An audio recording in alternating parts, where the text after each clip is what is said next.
chance. So, but I want to start with a traditional critical questioning of the terms, and I hope with a bit of provocation.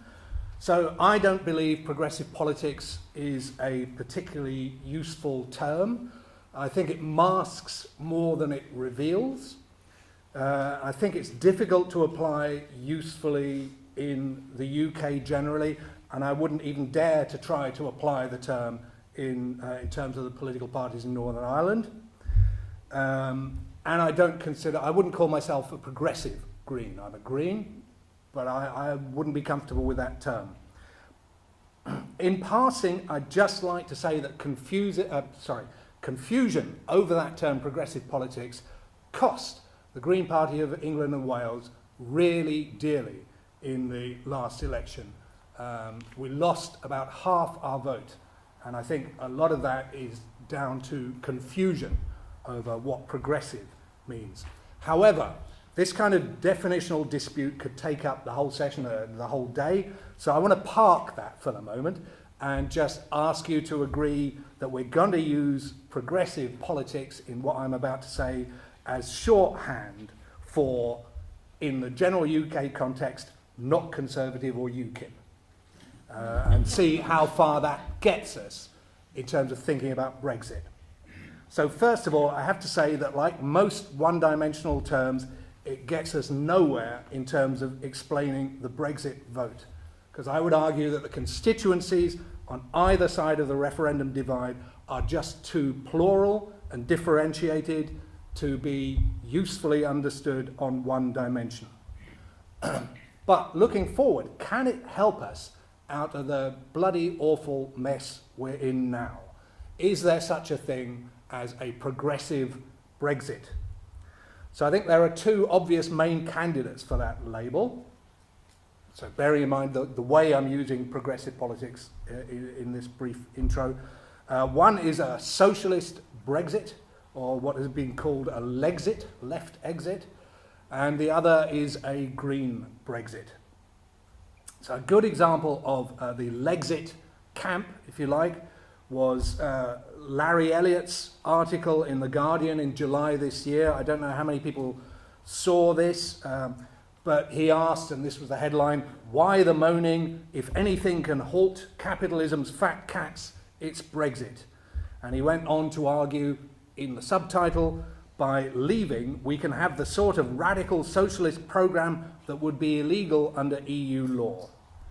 But I think his whole argument was factually wrong anyway. I mean, a lot of what he was talking about, renationalisation, is not a problem under EU law. There are lots of countries that have large national economic players.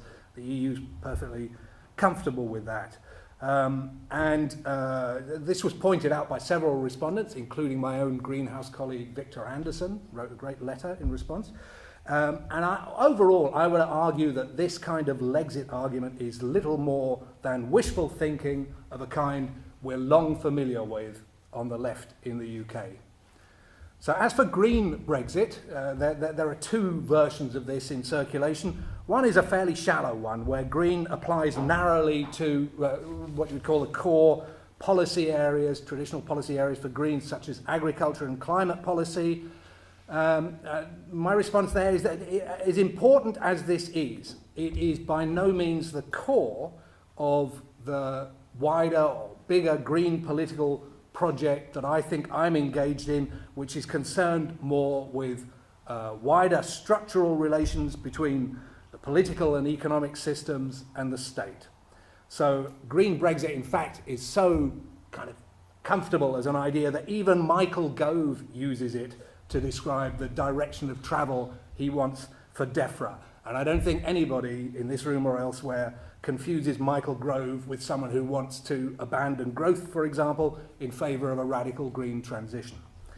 But there is, of course, scope for using Brexit to advance such a radical green transition.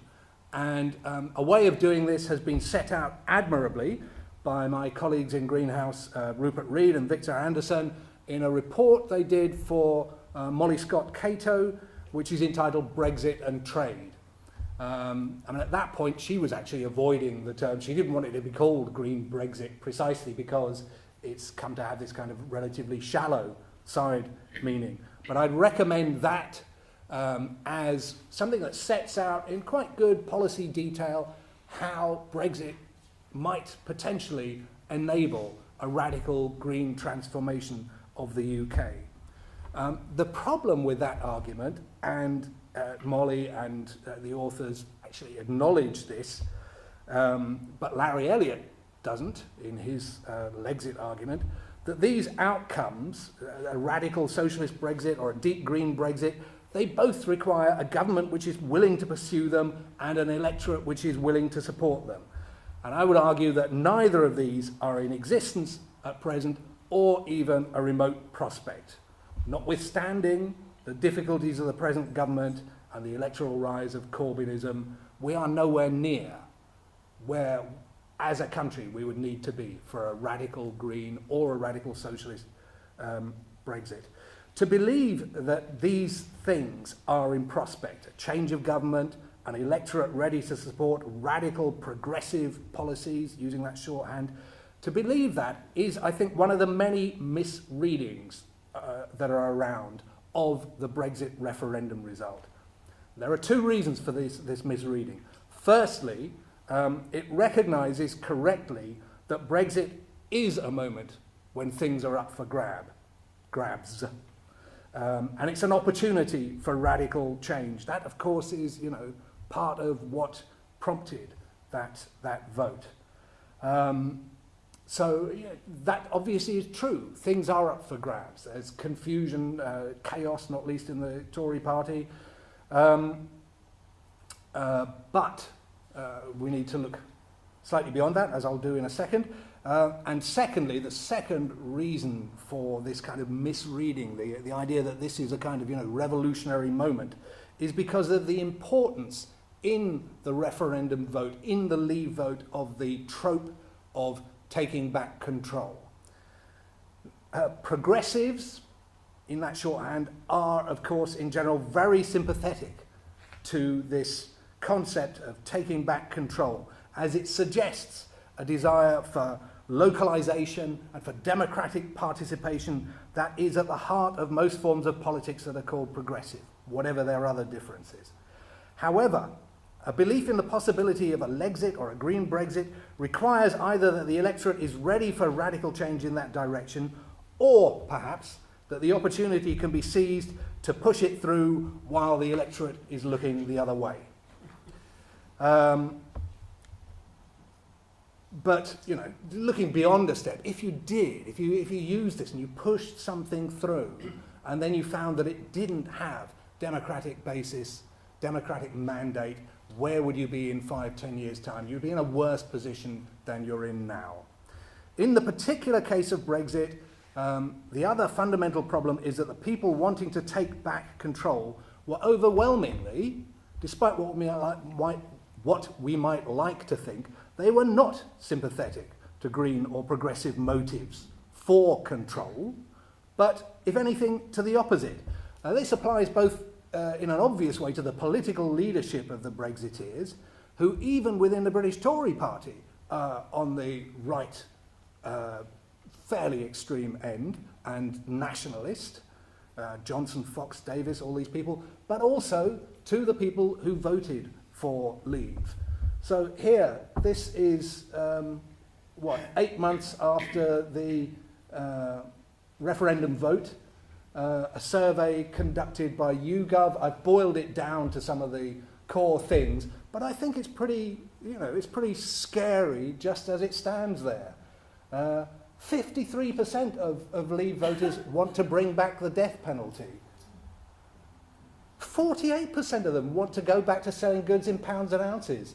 And 30% want traditional incandescent light bulbs. I mean, I despair. 42% want corporal punishment back in schools. If we fool ourselves that the people who voted for Brexit are ready for a radical socialist, a radical progressive change, then I think we're in for a major shock.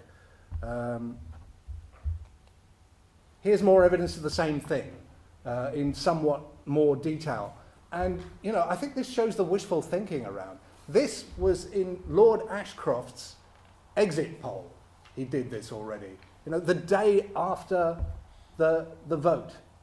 So, you know, using these as shorthand for progressive politics, non-progressive politics, 81% of the people who voted for Leave thought multiculturalism is a force for ill. 74% of them think that feminism is a force for ill. Take your pick. I mean, I don't think anybody can look at those things and say the people who voted for Leave are ripe for a radical, progressive change in the UK. The second misreading of this trope of taking back control, I think, is that it's been misread as a vote in favour of greater democratic participation, as popular control. But there's virtually no evidence for this. I think that if we look at the political leadership, the Brexiteers, led by Theresa May, quickly used the Leave vote to effectively emasculate Parliament in favour of the executive. And they were supported in this by the popular press and apparently by popular sentiment. You know, I don't need to go back over enemies of the people, saboteurs, all that kind of thing. And that is because some people said that this was handing too much power to the executive. You know, the people who voted for Brexit, they're not that worried about the executive having power, because my argument would be all they want is for the power to be at the national level. A considerable proportion, as we know, of Leave voters were previous non-voters, i.e. generally non-political or less political. So the clear inference is that the control they wanted to regain was not popular control. I mean, after all, we've never had popular democracy in the UK. The referendum itself is a complete constitutional anomaly. The people have no real constitutional place in the UK. The control they wanted was simply national. They just don't want foreigners having a say in British political life. Here's my clinching evidence for that.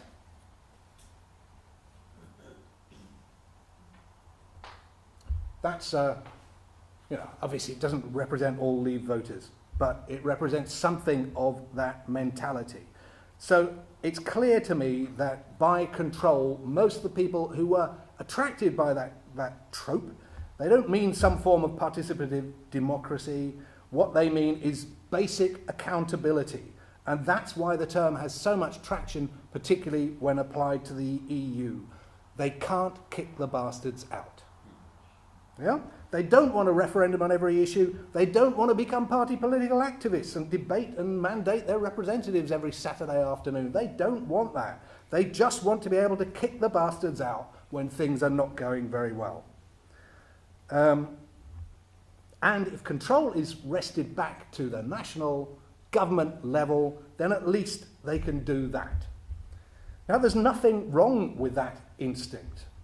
And I think that as Greens, we also need to be able to appeal to it and to use it within a more ambitious case for transforming representative politics, as well as making it more participative by gradual steps. But we're not there at the moment. That's not what people are demanding, it seems to me. Nor is it, by any definition, really progressive. If anything, maybe, if we want to be kind, we can say it's a step back to a level of democratic voice that has been lost over the last 40-odd years. People who want to read more deeply into that, there's a terrific book by Peter Mayer called Ruling the Void about that kind of disconnect between the electorate and the governments in virtually all Western democracies. Well worth reading. So that level of democratic voice, even the ability to kick out the bastards who you think are responsible for what's happening to you, that has been largely lost over the last 40 years through the neoliberal globalization agenda in which the EU has undeniably been complicit. So as Anthony Barnett argues in the great recent book about the Brexit and Trump, which is called The Law of Greatness, again, really recommend it, in the classic terms of Hirschman, Brexit and Trump represented the restitution of voice to many people who had previously abandoned voice in favour of political exit, i.e. the people who stopped voting. I remember a light bulb moment for me as the referendum approached was an interview on I think it was Radio 4 in the morning. One of the roving reporters goes out, finds a couple of guys working on a car, it was somewhere in Essex, and said, "Excuse me, good morning, how are you going to vote in the referendum?" And you can more or less hear them looking at each other, and one says, "Out," and the other says, "Out." And she says, "And how did you vote in the last election?" One, again, the same pause, and one says, "Didn't vote," and the other one says, "Didn't vote." "How will you vote in the next election?" "I won't vote. I won't vote." I realised then that mobilisation of the people who are really fed up, but whose level of control or participation is restricted to wanting to be able to kick the bastards out. They were all going to be motivated. They were all going to be mobilised. So, coming back to the definitions, I suppose that's some kind of progress, but at best it's progress to where we once were. Finally, I should briefly talk about whether Brexit opens up a door for a more progressive politics in the rest of Europe. I don't think this is really our focus here, but it's part of the focus of the project that I'm coordinating for the Green European Foundation. And I've just come back from Berlin, where we're also talking about this. Viviane Grave was also there, and I hope she would endorse what I'm about to say, which is that the overriding impression, and I've also been to Poland in this, is that the reaction at the moment, it may change, but is defensive. Basically, it is that the remaining EU members are concerned to keep the integrity of the EU in place. They're not looking to this, as they might at some point in the future, by saying, oh, well, the UK was actually a break on some more progressive policies which we could have been pursuing through the EU. Now that they're gone, let's do that. That might develop, but it's not there at the moment. So, returning then to the term, progressive politics. Can I put a positive spin on this? Yes, perhaps. Progress sometimes can only come from destruction. And as Anthony Barnett points out in his book, there are some fringe traditional conservatives now who are actually welcoming what they see as the inevitable breakup of the Union as the only way that they can preserve their form of conservative Englishness. So my recipe, if you like, for a progressive or at least positive Brexit is effectively the breakup of the UK, its modernisation, by which I mean ultimately its breakup into its constituent parts, becoming largely autonomous regions within a European republic, along the lines proposed by Ulrike Gero and Robert Manasseh, if anyone wants to follow that up. So basically, I'm arguing that a truly progressive Brexit would involve the breakup of what we have, which is a pre-modern imperial United Kingdom state, and its conversion into something that's actually compatible with the constitutional, devolved Europe that is still possible and that we can work towards. Briefly, there's been something about emotion as expressed through one's position on Brexit and on progressive politics and identity.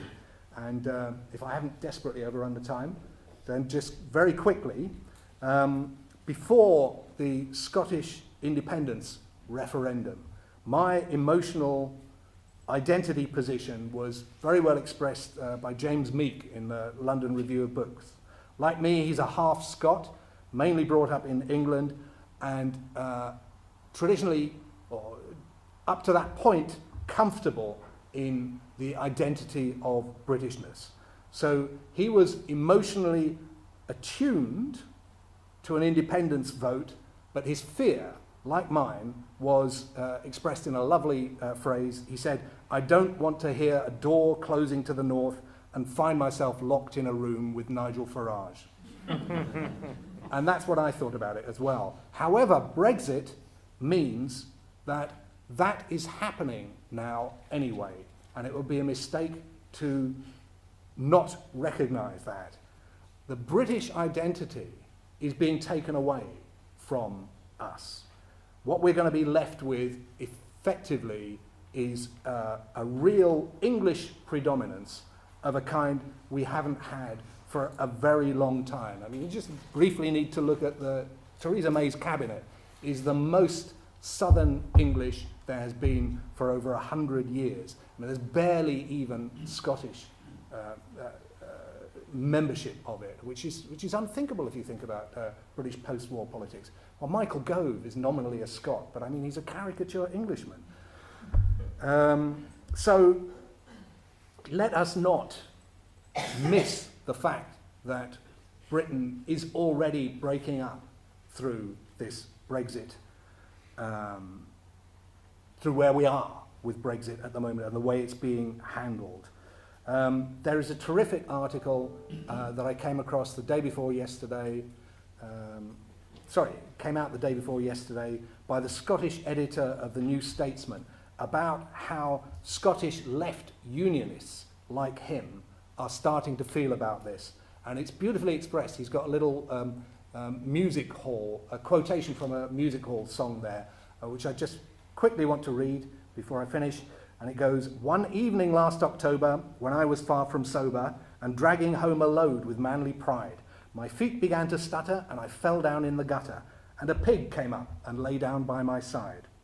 Then I lay there in the gutter and my heart was all a-flutter, till a lady passing by did chance to say, 'Can tell a man that boozes by the company he chooses.' And the pig got up and slowly walked away." Thank you.